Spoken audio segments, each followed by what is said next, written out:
என்னதே Travis head கை கொடுக்காம அவமானப்படுத்தினாரா விராட் கோலி. நேற்று நடந்த ஆர்சிபி vs SRH மேட்ச்ல சோசியல் மீடியாவை தீப்பிடிக்கிற அளவுக்கு ஒரு பயங்கரமான சம்பவம் நடந்திருக்கு மக்களே. SRH டீம் 255 ரன் அடிச்சு ஆர்சிபி 55 ரன் வித்தியாசத்துல வச்சு செஞ்சது ஒரு பக்கம் இருக்கட்டும். ஆனா மேட்ச் நடுவுல விராட் கோலி செஞ்ச வேலை தான் இப்ப ட்ரெண்டிங்கே.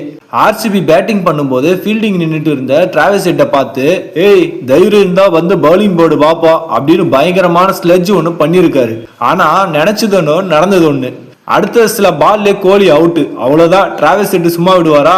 என்னப்பா நான் பவுலிங் போட வர்றதுக்குள்ள கிளம்பிட்ட, பயந்துட்டியா அப்படின்னு கோலியை வச்சு செஞ்சுட்டாரு. இதனால எரியிற நெருப்புல நெய்ய ஊத்துன மாதிரி செம்ம டென்ஷனான நம்ம கோலி மேட்ச் முடிஞ்சதுக்கு அப்புறம் என்ன பண்ணார் தெரியுமா?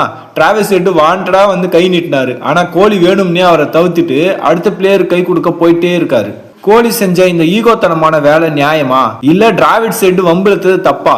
RCB fans and Kohli fans உங்களோட நியாயத்தை கீழே கமெண்ட்ல சொல்லிட்டு போங்க. யாருக்கு சப்போர்ட் அதிகம்னு பாப்போம்.